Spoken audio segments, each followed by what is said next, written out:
Ainda nesse mesmo espírito, quero convidar você a abrir a sua Bíblia no livro de Efésios. Efésios, capítulo 5, e o versículo desta noite será o versículo 29. Efésios 5, capítulo 5, versículo 29. Estamos hoje, mais uma vez, seguindo com a temática que estamos abordando no mês de setembro, falando sobre suicídio. E hoje, mais uma vez, com a graça e a misericórdia do Senhor, seguindo aquilo que falamos no nosso primeiro encontro sobre esse tema. Falar desse tema é indispensável, é imprescindível, mas importante é falar sobre esse tema não segundo homens, segundo estudos.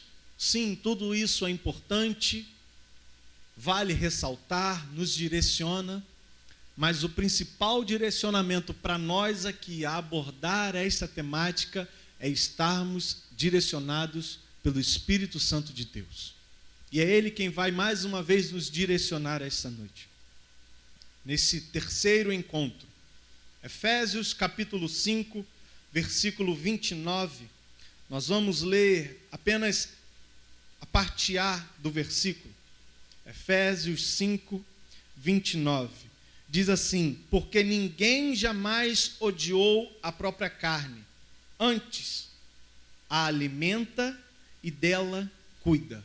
Vamos ler todos juntos mais uma vez esse versículo? No 3, 1, 2, 3.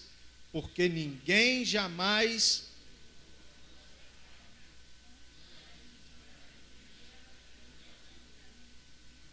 Pode ficar melhor. Pode ficar melhor. Todo mundo almoçou, todo mundo bebeu água, todo mundo está respirando, todo mundo está com saúde e a gente pode ler melhor esse versículo. De novo, vamos lá no 3.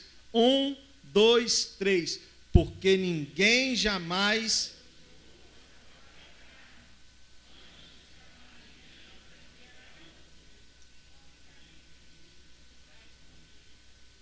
Amém para os que leram o versículo todo.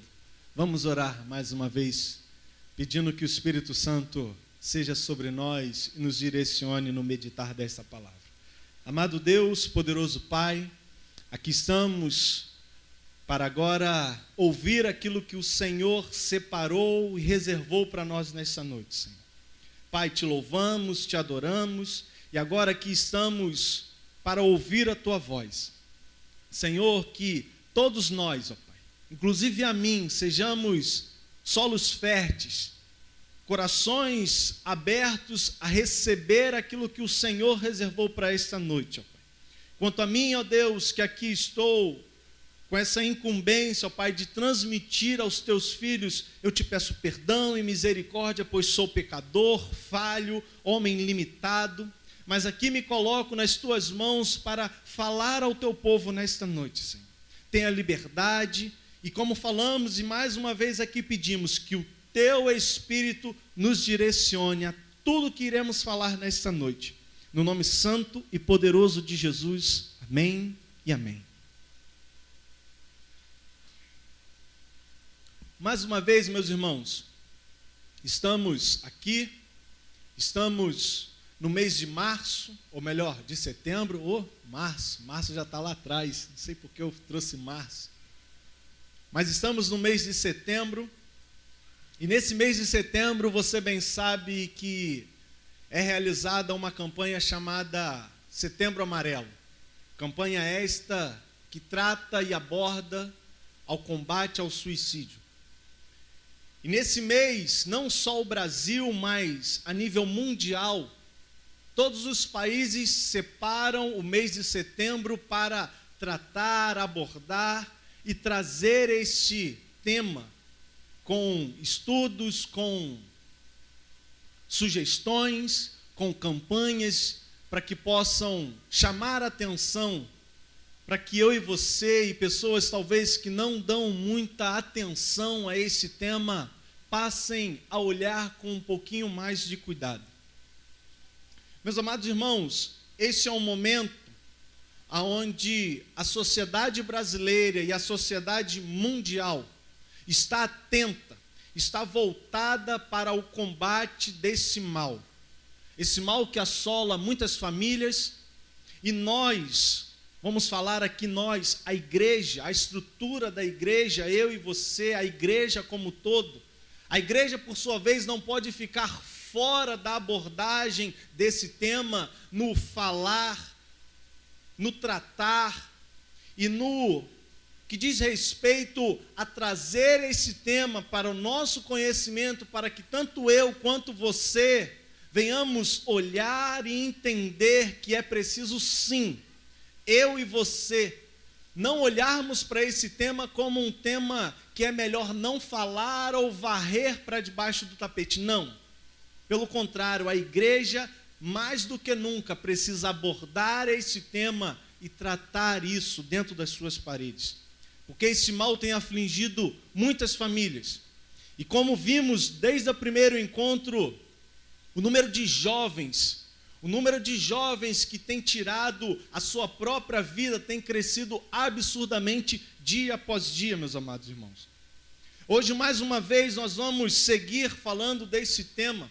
Esse tema que causa espanto, que causa a nós um certo espanto quando nós olhamos para as estatísticas e passamos então a analisar e olhar os índices.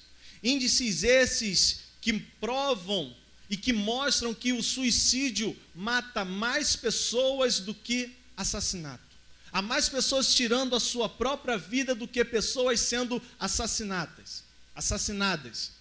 E um outro índice que mais de 50% das pessoas do mundo, já pensaram em tirar a sua própria vida. Olhando para o nosso auditório aqui, podemos dizer que mais de 50% das pessoas que aqui estão já cogitaram e pensaram em tirar a sua própria vida. Você deve estar falando assim: como assim, Leandro? Dentro da igreja? É possível, dentro da igreja, da estrutura evangélica, isso passar na mente de um servo e uma filha de Deus? Sim, nós falamos sobre isso e hoje nós vamos falar mais um pouco, meu amado irmão. Mas é preciso entender primeiro que o suicídio, ele está presente em todas as classes sociais. Ele está presente em todas as faixas etárias, ele está presente sim em todos os segmentos religiosos. Não são apenas aqueles que matam em nome de Alá que cometem suicídio. Nós podemos dizer que dentro do meio cristão, e é com grande pesar e tristeza que eu posso dizer isso, que isso acontece dentro da igreja. Você certamente tem tomado conhecimento da triste realidade do quão grande tem sido o número de pastores que têm tirado a sua própria vida. Portanto, é preciso falarmos, é preciso estarmos atentos, é preciso orarmos, é preciso nos unirmos aqui a orar por esse mal que tem assolado muitas vidas, muitas famílias. Mas voltando um pouquinho na história e olhando para o passado, para que possamos entender. Olhando para o passado, meus amados irmãos, nós vamos encontrar Esparta. Em Esparta, o suicídio era tratado como algo justificado, como algo que era aceito. Em Roma, se olharmos para Roma, o suicídio era visto e entendido como um desenlace honroso. Ou seja, não era vergonha, pelo contrário, era algo honroso, por assim dizer. Na filosofia histórica, a filosofia histórica admitia que era lícito morrer a quem não mais se interessava viver, a quem não mais se sentia ali desejoso por seguir a sua vida. Porém, em Atenas não era entendido e visto dessa maneira, era visto completamente ao contrário, ao avesso disso, onde uma pessoa que tirava a sua própria vida, ao ser enterrada, ela tinha o seu braço direito cortado. para demonstrar que aquela pessoa havia cometido o ato de tirar a própria vida. Nessa conjuntura, meus amados irmãos, o apóstolo Paulo, esse grande homem que tem abençoado as nossas vidas, é nessa conjuntura que ele vai tratar desse assunto e ele vai dizer exatamente o versículo que lemos nesta noite, onde ele diz: ninguém jamais odiou a sua própria carne, antes a ela alimenta e dela cuida.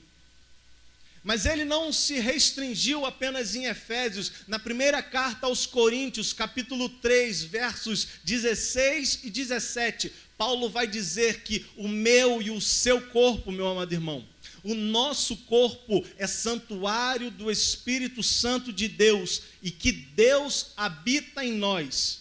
E quem destruir este santuário, o santuário do Espírito Santo de Deus, Deus o destruirá. Mas Paulo não para aqui.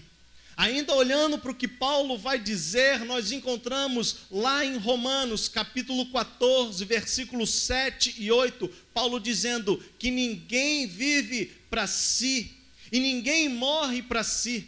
E ele vai dizer: se vivemos, vivemos para o Senhor, mas se morremos, morremos para o Senhor. Ou seja, nós não podemos acionar a nossa própria mão contra a nossa própria vida. Não cabe a mim e a você. Meus amados irmãos, no período dos pais da igreja, há muitos anos atrás, no período patrística, é quase um limpa-garganta que está com aquele pigarro, período patrística, um homem chamado Agostinho de Hipona. Esse homem, ele foi radical no que diz respeito à questão do suicídio. Isso porque ele entendia que o suicídio, uma pessoa ao tirar a sua própria vida, essa pessoa estaria ali tirando dela própria a possibilidade de arrependimento. É isso que Tomás, ou melhor, que Agostinho vai dizer, que o suicídio, ele exclui toda possibilidade de arrependimento. Tomás de Aquino, mais tarde ele vai fazer 3 declarações sobre esse tema, e eu quero trazer a nós, porque muito há de colaborar. A primeira declaração que Tomás de Aquino vai dizer a respeito do suicídio, é que suicídio é algo antinatural. Ele vai dizer isso, pois a autopreservação, no entendimento de Tomás de Aquino, a autopreservação é um dom que Deus nos deu. É algo natural ao homem, é algo que está fazendo parte da natureza humana, querer ele preservar a si próprio, cuidar de si próprio, ou seja, é um instinto natural da sua vida. Então, em cima disso, o suicídio estaria atentando contra esse princípio da autopreservação.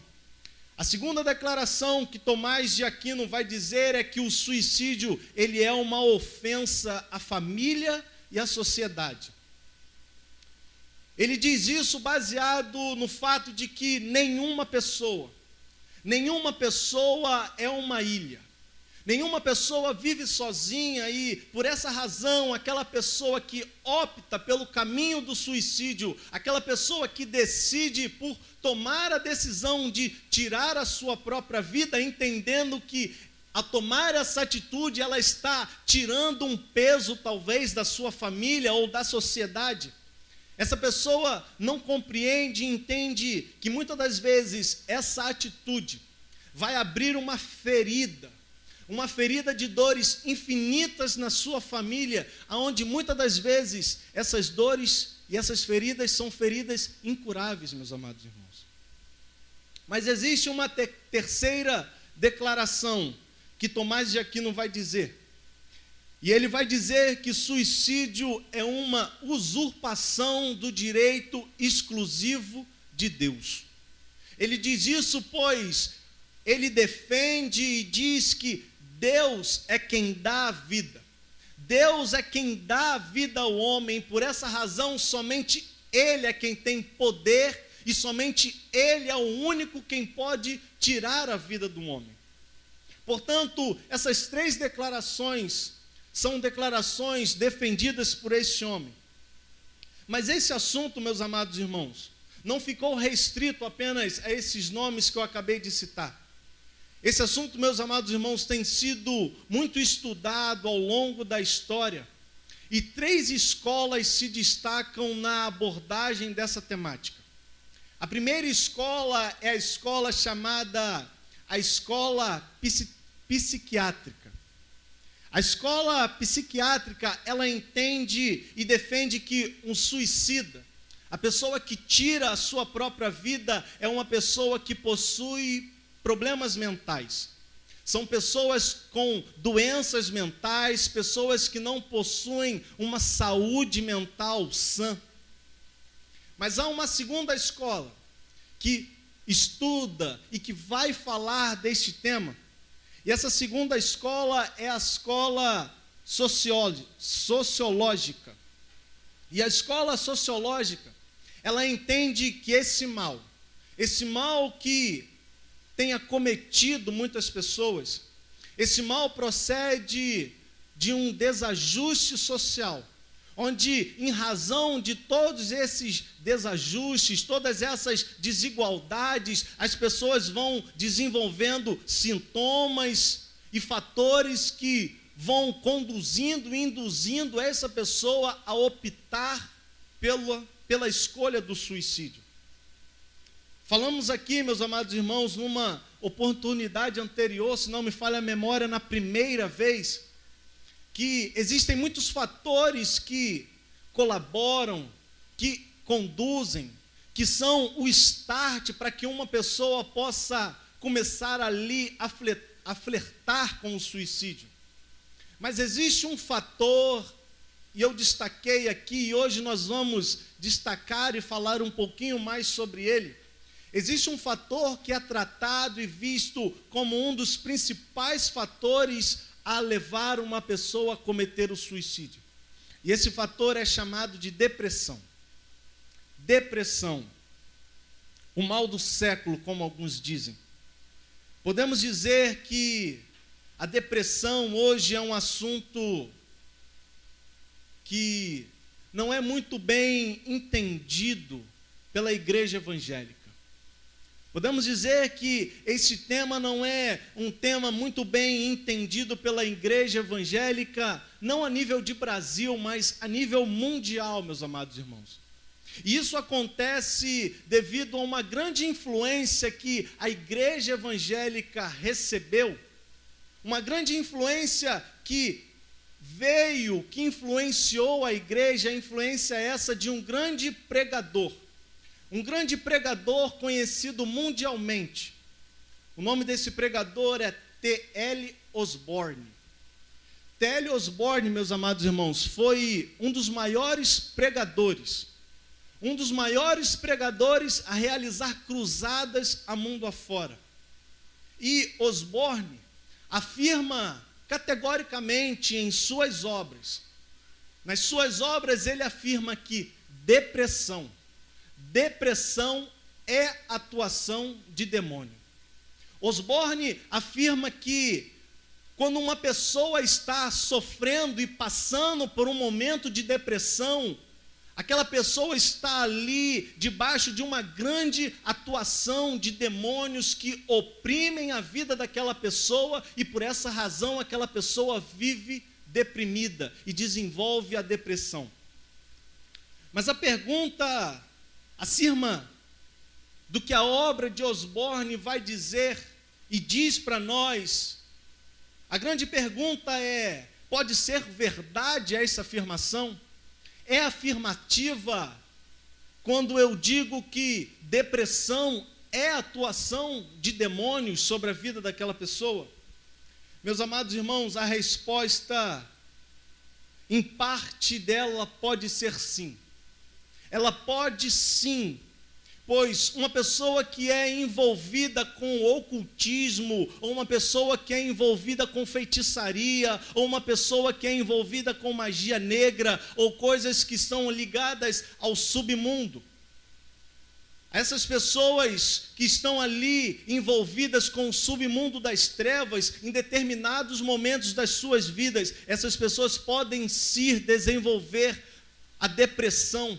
Isso tudo em virtude da carga espiritual tão pesada que está sobre a vida daquela pessoa, onde a estrutura humana não tem capacidade de suportar. Então, diante disso, aquela pessoa entra numa depressão. Portanto, podemos dizer sim. Podemos dizer sim, em parte, a depressão pode ser atuação de demônios. Mas isso é toda a verdade? É 100% verdade dizer que toda depressão é atuação de demônio? Essa é uma outra pergunta. Existe um outro fator que muito influencia o meio evangélico. O meio evangélico, ao olhar para esse tema e abordar e tratar dessa temática voltada ao suicídio, há uma influência de mais um homem, um grande teólogo, muito conhecido, um teólogo reformado, calvinista, e o nome dele é Jay Adams.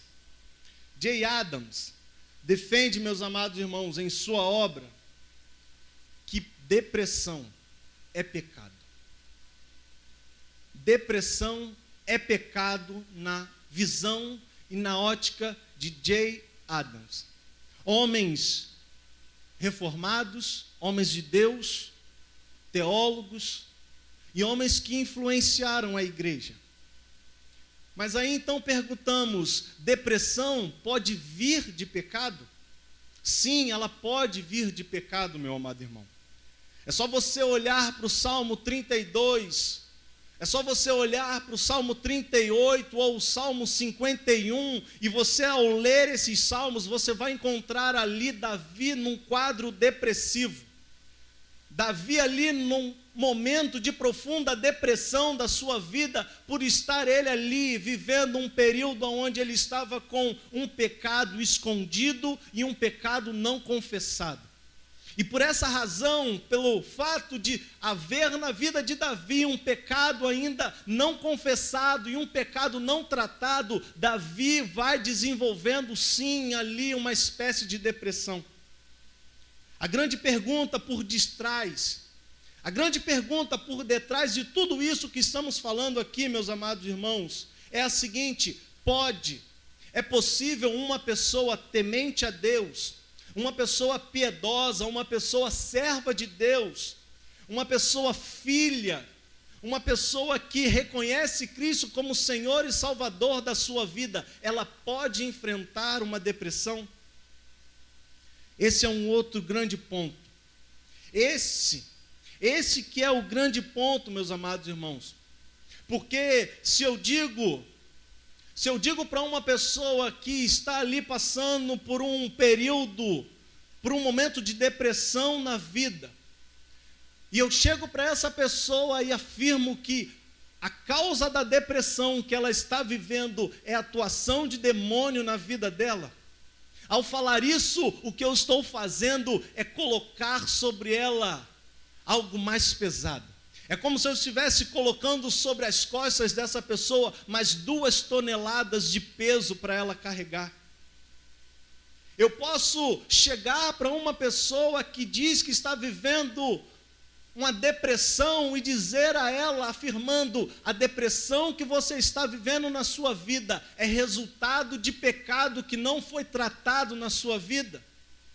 A única coisa que essa afirmação, meus amados irmãos, pode resultar, que pode gerar sobre a vida desse ouvinte, é um problema, um peso maior sobre ele.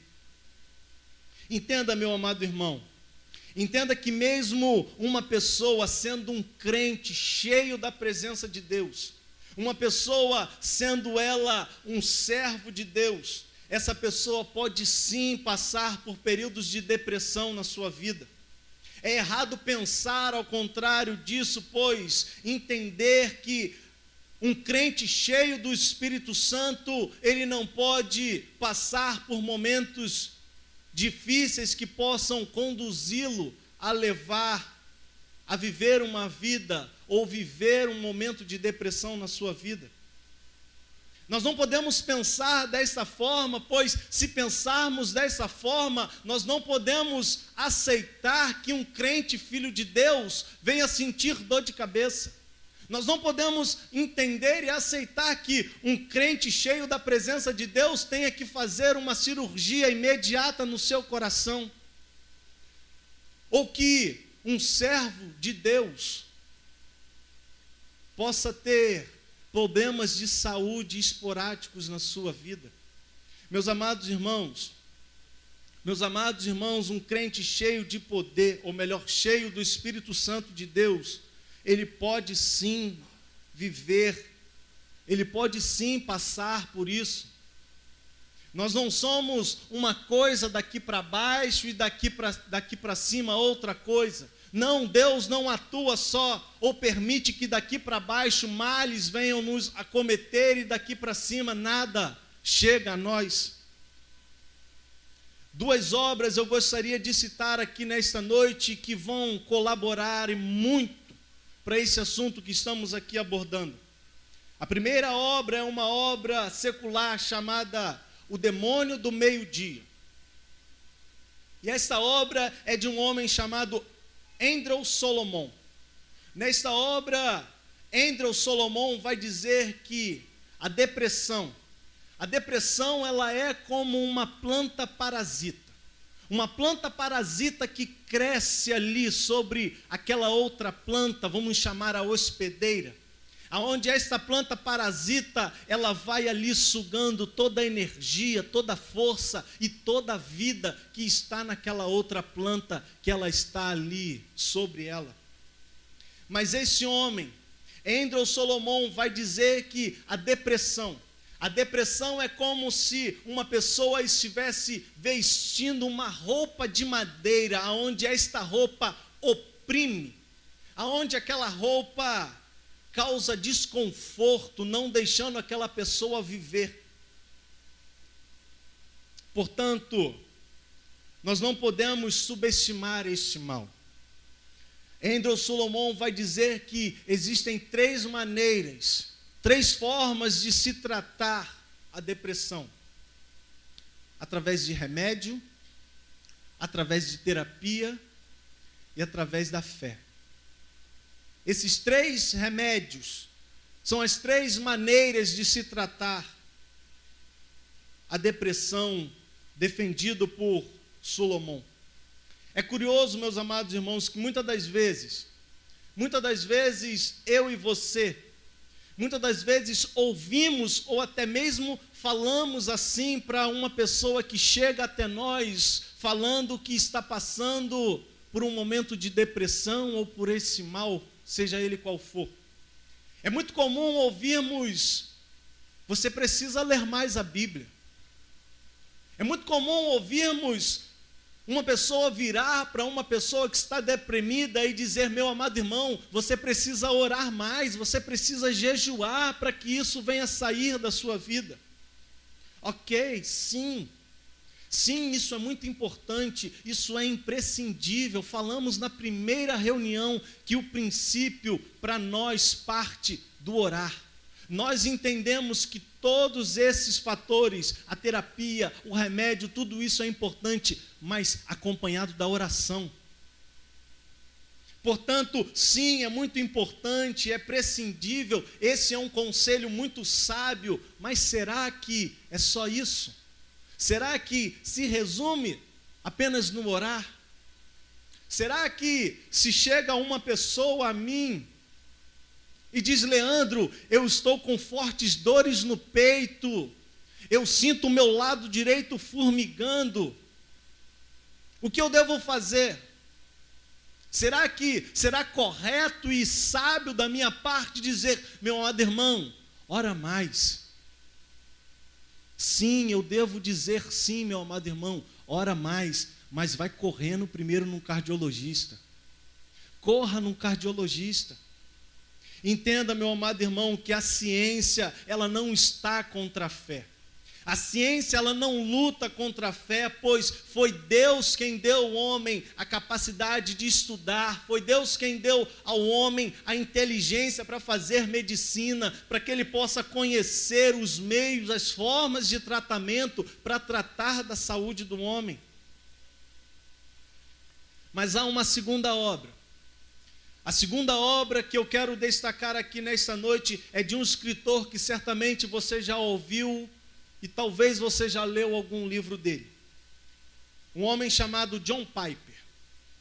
E no livro O Sorriso Escondido de Deus, o livro O Sorriso Escondido de Deus, e se você não leu, eu quero encorajar você a ler esse livro de John Piper. Nesse livro, John Piper vai dizer que é possível sim que gente cheia de Deus, que gente cheia, transbordante do Espírito Santo, enfrente este mal chamado depressão. E nesse livro ele vai destacar 3 casos para que possam corroborar essa afirmativa. O primeiro caso, ele cita um homem chamado David Brainerd. David Brainerd foi um homem, um grande homem missionário, mas um homem muito piedoso, um homem que era conhecido por sua piedade, mas que morreu aos 29 anos de idade. David Brainerd, ele foi noivo da filha de Jonathan Edward, e quando David morreu, o seu sogro pegou o diário que ele havia escrito e publicou. No mesmo século da publicação deste livro, chegaram para um grande homem chamado John Wesley, creio eu que você conhece, e fizeram uma pergunta para John Wesley. John Wesley, qual é a obra mais importante depois da Bíblia para ser um crente maduro? Qual é o livro? Qual é a obra mais importante que é imprescindível a um crente ler para que ele possa se tornar um crente maduro? A resposta de John Wesley foi: leia o diário de David Brainerd. Esse homem, meu amado irmão, era um homem que sofria de severas crises de depressão. O segundo caso que John Piper vai citar, ele cita John Bunyan, um grande pregador batista e que foi preso e que ficou ali preso por 14 anos. Ficou preso por 14 anos por pregar a palavra de Deus em praça pública. E aí as pessoas chegavam para John e falavam: se você parar de pregar o evangelho, nós vamos te soltar amanhã. E em resposta à fala dessas pessoas, John Bunyan virava para elas e dizia: se vocês me soltarem amanhã, amanhã mesmo eu voltarei para a praça e continuarei pregando o evangelho de Deus. Esse mesmo homem chamado John Bunyan, foi o escritor de um livro chamado O Peregrino. O livro O Peregrino é o livro mais lido na história depois da Bíblia. Ou seja, não estamos falando de um escrito qualquer ou de um escritor qualquer. Porém, meus amados irmãos, esse homem era um homem que sofria grandes crises de depressão na sua vida. Era um homem cheio de Deus, mas que sofria momentos de depressão. Um terceiro caso, John Piper vai citar também um outro personagem chamado William Cowper. William Cowper era um poeta e um compositor cristão que também era cheio da presença de Deus, que as pessoas falavam que viam Deus na vida daquele homem. Mas em momentos da sua vida, ele tinha intensas e severas crises de depressão que levavam ele, em certos momentos, a cogitar e pensar em tirar a própria vida. É dele a famosa frase. E se você acompanha um pregador chamado Hernandes Dias Lopes, ele ressalta muito esta frase, e essa frase é de William Cowper. A frase: por detrás de toda providência carrancuda, esconde-se uma face sorridente. Meus amados irmãos, homens de Deus, homens que eram cheios da presença de Deus, mas que viveram momentos de depressão na sua vida. O grande pregador Charles Spurgeon, existe a obra dele aí para que todos nós possamos ler, e é possível ali encontrarmos relatos de quão profunda era a depressão daquele homem. Um homem cheio da presença de Deus. Enfim, diante de tudo isso, podemos entender que mesmo um homem e uma mulher sendo filho de Deus, um homem e uma mulher sendo serva de Deus, isso não quer dizer que ela não vai enfrentar este mal chamado depressão. Não é pelo fato de uma pessoa estar passando por um período de depressão na sua vida que isso vai dizer que essa pessoa não teme a Deus, ou que Deus não está ali amando e cuidando daquela pessoa, ou que essa pessoa não é uma pessoa que foi lavada e redimida pelo sangue que foi vertido na cruz do Calvário. Precisamos deixar claro que suicídio é improcedente, sim, sobre todas as óticas. Na ótica filosófica, pois se é um ato de liberdade, se olharmos como um ato de liberdade, ele pode sim ser um ato de liberdade, mas um ato que destrói todos os atos futuros de liberdade.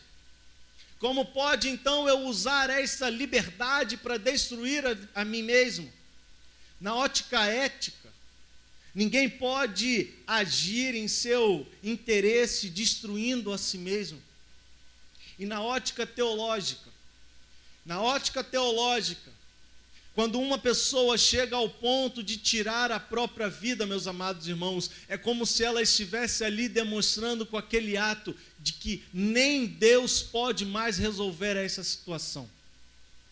Alguns vão dizer que, na ótica teológica, optar por tirar a própria vida é entendido como uma atitude de incredulidade.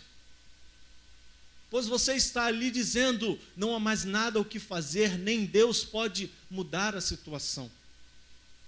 Mas aqui fazemos a seguinte pergunta. Diante disso tudo, levantamos a seguinte questão: a morte é o fim da linha?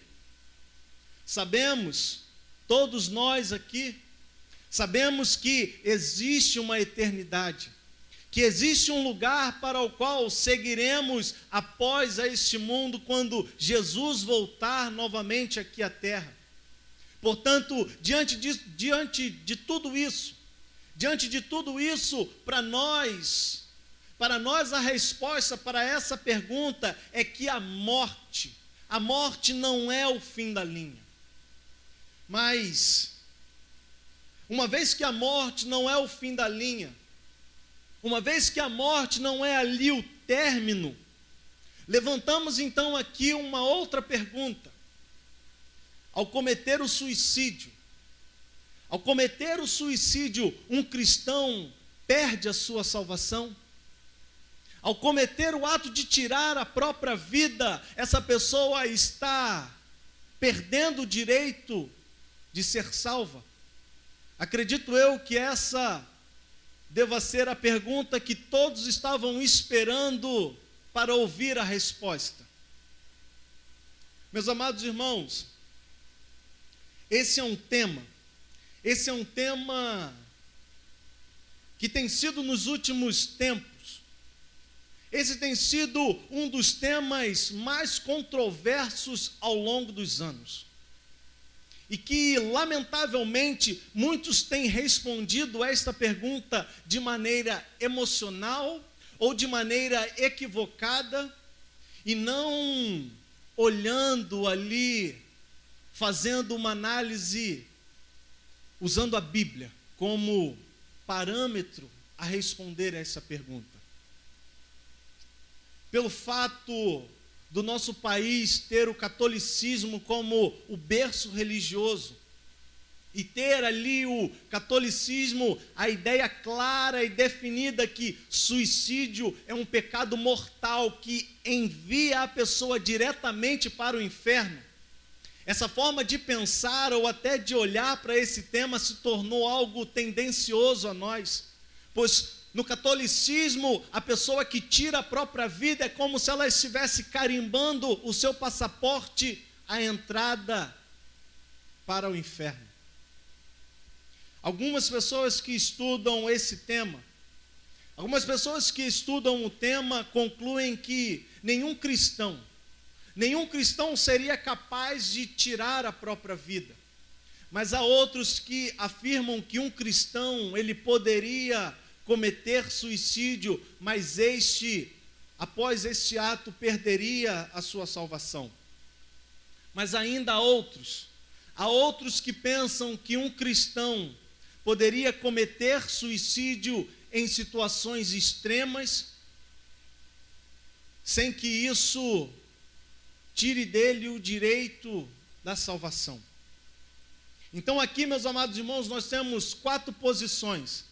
A primeira posição que vai dizer que todo aquele que comete suicídio sob qualquer circunstância vai para o inferno, e essa é uma posição defendida pela Igreja Católica.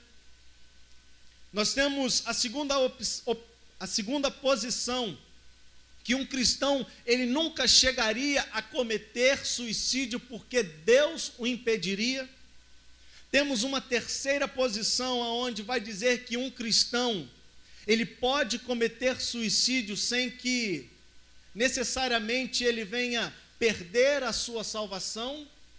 Mas há uma quarta posição que vai dizer que o cristão que comete suicídio, ele perde a sua salvação. Nós vamos olhar um pouco para essas 4 posições que aqui eu ressaltei, e vamos tentar entendê-las um pouco. A primeira dessas 4 posições, meus amados irmãos, aonde é a ideia do catolicismo que uma pessoa ela vai direto para o inferno ao tirar a sua própria vida. A primeira posição foi basicamente a única crença até a época da Reforma, quando a doutrina da salvação, a chamada soteriologia, começou a ser estudada e então passou a ser melhor entendida. Nesse momento da história, tanto Lutero como Calvino, esses 2 homens concluíram que eles não poderiam afirmar de modo certo e categórico que um cristão não poderia cometer suicídio ou que aquele que tirasse a sua própria vida seria diretamente condenado. Mas na medida em que a salvação de almas foi sendo analisada e estudada em detalhes, muitos reformadores começaram a fazer conclusões de maneiras distintas, de maneiras separadas sobre essa posição que era defendida pela Igreja de Roma até então. No final das contas, a grande pergunta diante disso tudo é: e o que diz a Bíblia? O que a Bíblia vai dizer sobre isso? Há pontos que aqui vale destacar que a Bíblia traz para nós, para o nosso conhecimento. Primeiro ponto, que o ser humano ele é totalmente mau.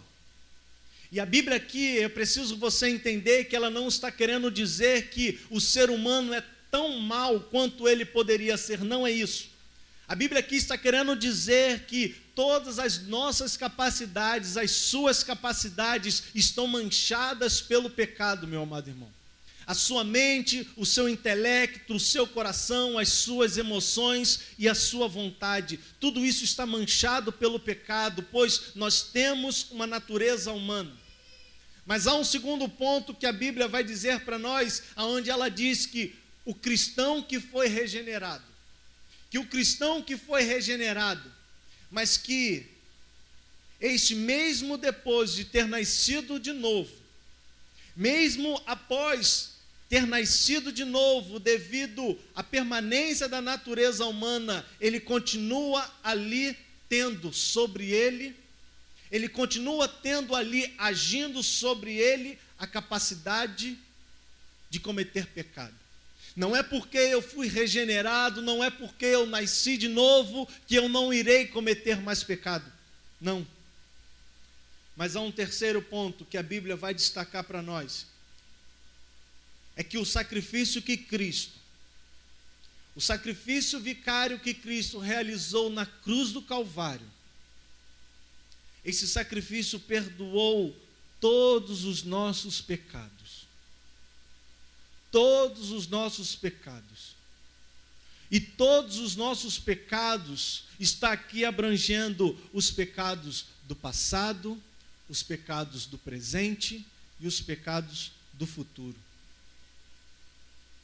Isso precisa estar claro em nós. Dentro do movimento evangélico existe um grupo de crentes, um grupo de irmãos nossos denominados arminianos. E esses diferem dos calvinistas no que diz respeito à doutrina da salvação. Uma dessas diferenças que nós encontramos nesses dois grupos é que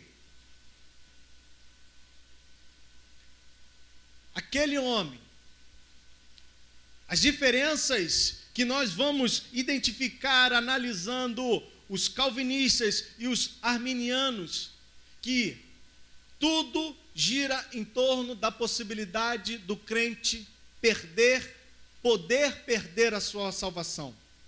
Isso não é a única diferença que vamos encontrar quando olhamos para esses dois grupos, nós vamos encontrar outras diferenças.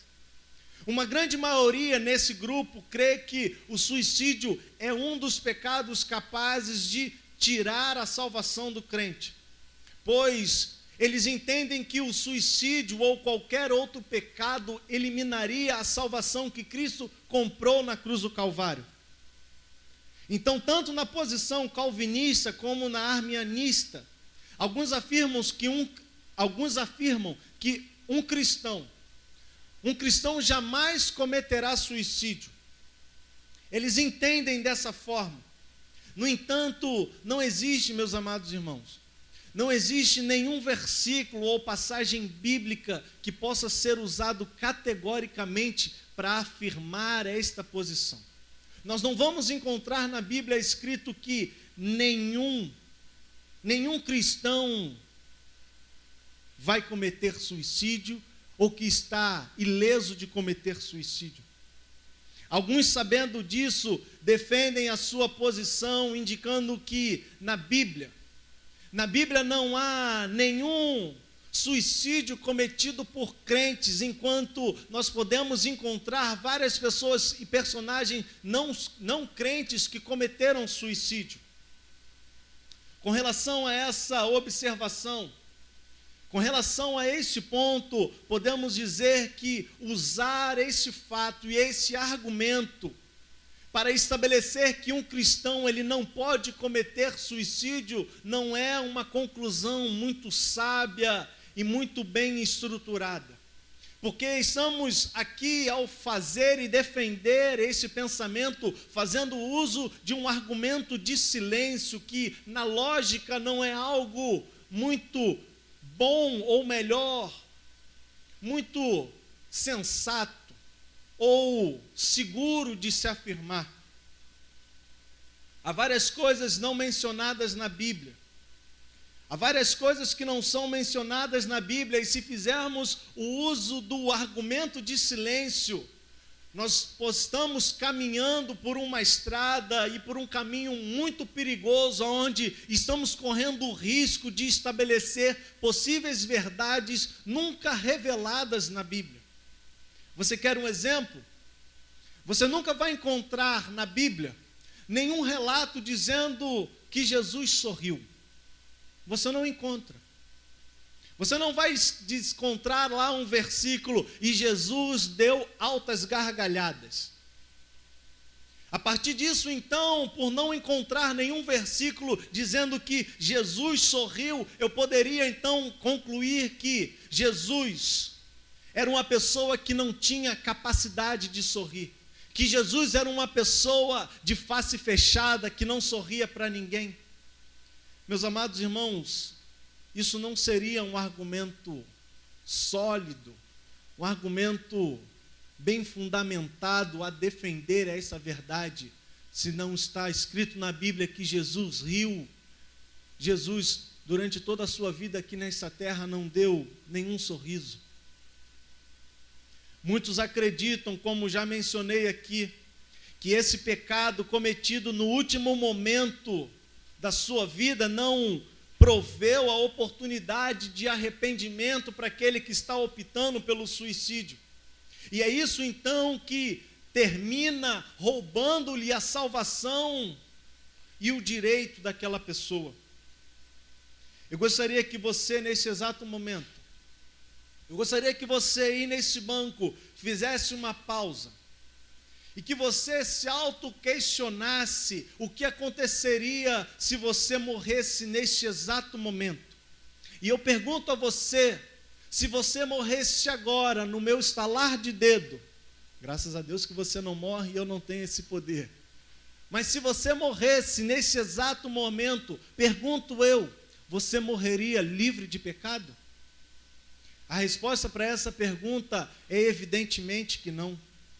É evidente que não. Ninguém morre sem pecado, meus amados irmãos. Porque não há nenhum instante em nossa vida, em que o ser humano está completamente livre de pecado. O pecado está impregnado em mim e em você. O pecado está aí em você.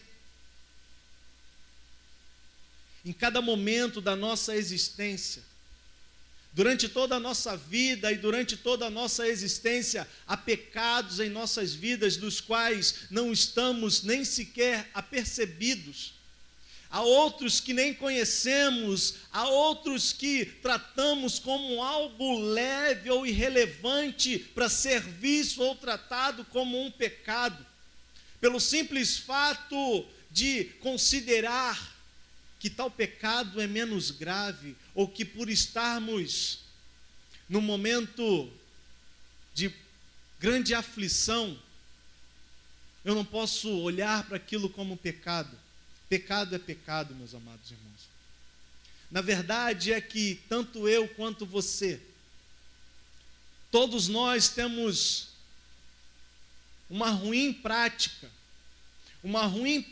onde nós meio que mensuramos pecados, aonde temos o suicídio como um pecado gravíssimo e o ato de mentir para o seu pai ou para sua mãe como algo mais leve. Mas se olhar na ótica de Deus, esses pecados não são distintos entre si, eles são pecados da mesma forma, tanto o ato de tirar a própria vida, como o ato de mentir para o seu pai ou para a sua mãe. A realidade sobre isso é que quando nosso Senhor Jesus Cristo morreu na cruz, Ele pagou pelos nossos pecados, como eu disse anteriormente, os nossos pecados do passado, do presente e do futuro. Portanto, o mesmo sacrifício que cobre os pecados que permaneceram conosco até o momento da nossa morte, é o mesmo que há de perdoar e cobrir o pecado como suicídio, meu amado irmão. Deus não olha com distinção para o pecado do suicídio ou para o pecado da mentira, o pecado do roubo, o pecado da transgressão. Ele olha da mesma forma. Deus não quantifica ou pesa pecado dizendo, esse pecado aqui pesou mais na sua balança do que o pecado da semana passada, não. A palavra de Deus é clara em Romanos 8, 38, 39, onde ela vai dizer: porque eu estou bem certo de que nem a morte, nem a vida, nem anjos, nem principados, nem as coisas do presente, nem as do porvir, nem os poderes, nem a altura, nem a profundidade, nem qualquer outra criatura poderá separar-nos do amor de Deus que está em Cristo Jesus, nosso Senhor. É isso que está escrito em Romanos 8,39. Note que o texto diz: nenhuma outra coisa criada, meus amados irmãos. Essa frase aqui está incluindo o próprio crente, ele está incluindo eu e você.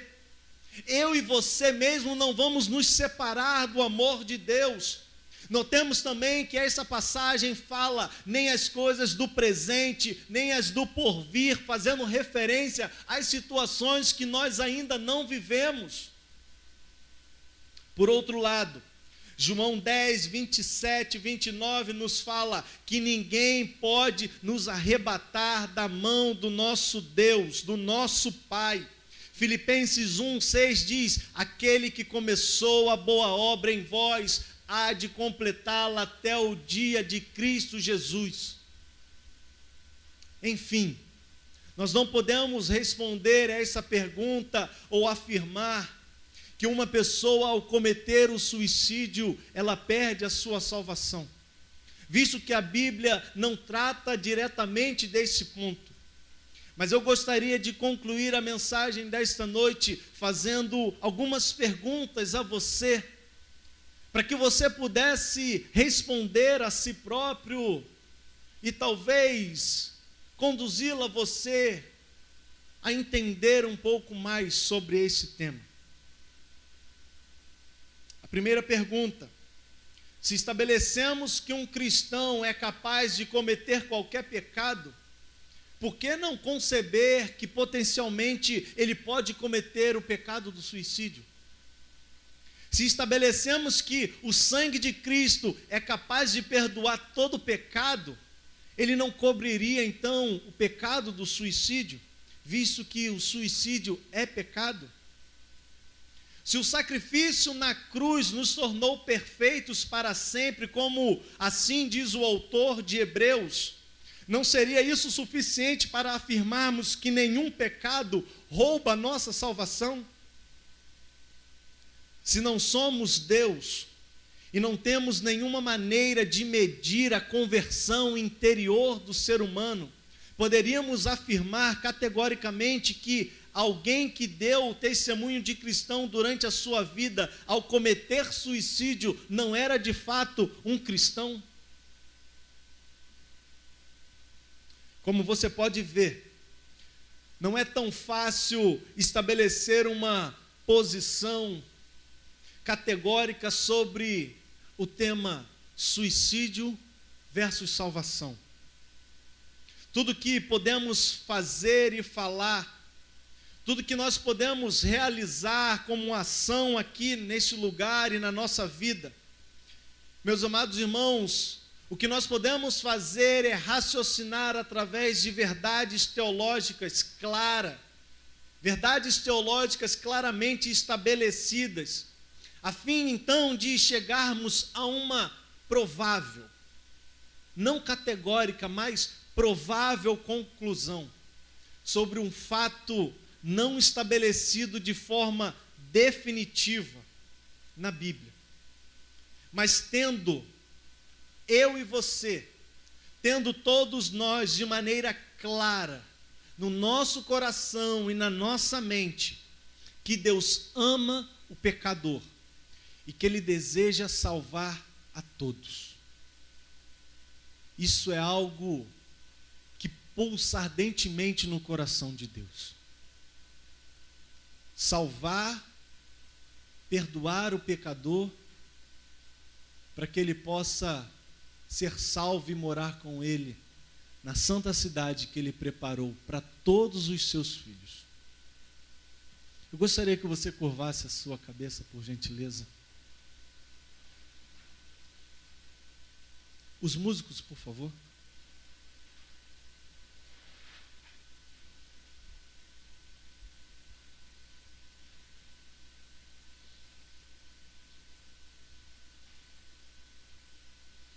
Eu gostaria, meus amados irmãos,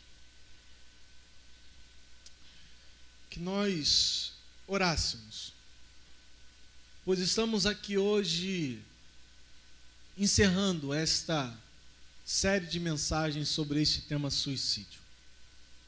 Foi um momento enriquecedor para a minha vida, foi um momento que creio eu que abençoou a sua vida.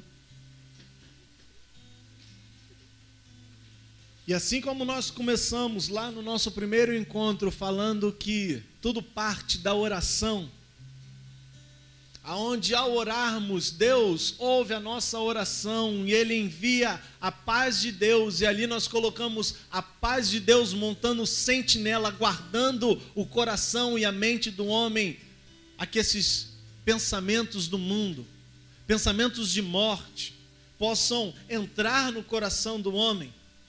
Assim nós vamos fechar essa série de mensagens orando. Como eu disse, entendendo sim que há recursos que a saúde, que a ciência coloca disponível a nós e são importantes e não podem ser desperdiçados. Mas para nós há algo primordial, que é a oração e a atuação de Deus. Portanto, eu gostaria de orar com você. Orar com você, orar por você e orar por pessoas, pastores, homens de ministérios, homens que, pelo pesar, pelo trabalho árduo, pelo cansaço da sua vida pastoral, têm vivido momentos de depressão. Alguns, como falamos, até flertando já com a decisão de tirar a própria vida. O que cabe a nós não é julgarmos, não é apontarmos. O que cabe a nós é orarmos. O que cabe a nós é demonstrar o mesmo amor, mesmo que de forma limitada, mas o amor que Cristo demonstrou para com o ser humano, para com esses irmãos, porque eles não querem apenas, eles não estão ali querendo chamar a atenção, eles estão dando sinais de que precisam de um auxílio, eles estão dando sinais de que estão passando um momento de dificuldade e que não estão conseguindo caminhar sozinho e que carecem de um ombro amigo. Portanto, meu amado irmão, se você tem vivido esses dias, se você tem vivido dias de depressão, dias de ansiedade, dias de angústias, e tudo isso possa estar te levando a flertar com este mal, ou se ainda não, mas como falamos, são fatores iniciais, eu quero orar por você, e eu quero te dizer, meu amado irmão, eu sou um pecador, eu sou um homem falho, eu sou um homem que sou limitado no meu intelecto, e quem sou eu? Mas uma coisa eu posso te dizer, eu gostaria de te ajudar, eu gostaria de orar por você, eu gostaria de virar para você nesta noite e dizer, meu amado irmão, não é o final de tudo, meu amado irmão, não é o momento de achar que está tudo acabado, não. O mesmo Deus que cura enfermos, o mesmo Deus que ressuscita mortos, pode tirar este mal, pode tirar esse pensamento, pode ser uma renovação de esperança na tua vida, mas uma esperança não baseada em homens, porque a esperança em homens, meu amado irmão, é uma esperança morta, mas a esperança que parte de Deus é uma esperança viva. Portanto, se você deseja orar, eu gostaria que todos ficassem de cabeça curvada. O meu desejo aqui não é expor ninguém. O meu desejo aqui é poder orar por você. O meu desejo aqui é levar uma oração a Deus em prol da sua vida. Mas eu gostaria que você apenas levantasse a sua mão para que eu pudesse orar por você, se você tem vivido esses dias na sua vida.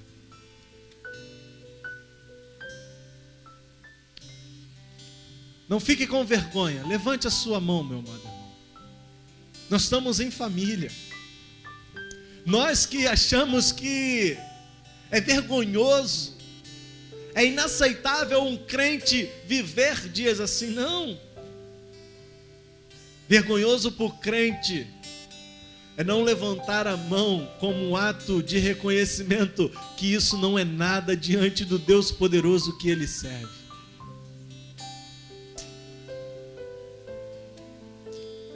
Oh Senhor, amado Deus Santo e Pai, queremos aqui nesta noite, ó Pai, orarmos a Ti. Ó Deus, esses 3 sábados foram sábados aonde a Tua presença esteve aqui conosco, Pai. Mas eu quero hoje, ó Pai, aqui trazer de volta aquele primeiro sábado onde falamos da atitude de orar, e aqui estamos orando, pedindo: Senhor, visita esses corações que aqui estão afligidos, esses corações que aqui estão oprimidos, esses corações que estão deprimidos, esses corações que estão vivendo dias de ansiedade, ó Pai. Que o Teu Espírito possa ir de encontro, a tirar, ó Pai, todo mal, tudo isso que não provém de Ti, ó Pai, a trazer paz, a trazer quietude de coração. Que possa trazer ali a paz que só o Senhor pode dar. Que a mente, ó Deus, dos Seus filhos não venha a ser ali, ó Pai, direcionada por pensamentos de morte, não, Senhor, porque Tu tens pensamentos de vida, Tu tens pensamentos de longevidade, ó Pai, para cada um de nós. Ó Deus, que aqueles planos e projetos que talvez possam ter sido enterrados, aonde essas pessoas já colocaram lápides escrita: aqui jaz meus sonhos, que nesta noite, Senhor, essas vidas possam desenterrar os seus sonhos e saber que o Senhor tem grandes projetos para eles, ó Pai.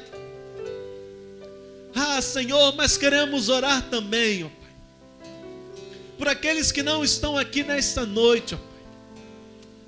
Aqueles que o Senhor separou para o ministério, aqueles que o Senhor colocou ali o dom da palavra, Senhor, mas que hoje sofrem dores, que sofrem dias de depressão e de angústia por tudo aquilo que tem vivido, Senhor, seja na sua vida particular, seja na sua vida ministerial. Senhor, nós te pedimos, visita essas vidas, ó Pai. Visita esses servos que o Senhor separou, que eles sejam renovados, que eles sejam sarados, que eles venham ser homens cheios do Espírito, homens, ó Pai, que proclamam o Teu reino, homens que passaram por esse período e que venceram para a honra e glória do Teu santo nome, Jesus. É o que oramos a Ti nesta noite, ó Pai. Certos que o Senhor há de ouvir e responder poderosamente a nossa oração. Ó Deus, ainda no Teu Espírito, eu quero aqui orar pela vida dos dizimistas e ofertantes da Tua casa nessa noite, ó Pai. Aqueles que estarão vindo aqui à frente trazer o seu dízimo, Senhor, multiplica, ó Pai. Abençoa, dá força, sustento, que nos seus trabalhos eles sejam bênçãos. Mas aqueles que vão ofertar, que separaram uma oferta de amor, Senhor, abençoa grandiosamente, aonde o celeiro dos seus filhos venham ser fartos. Essa é a oração que eu faço, no nome santo e poderoso de Jesus.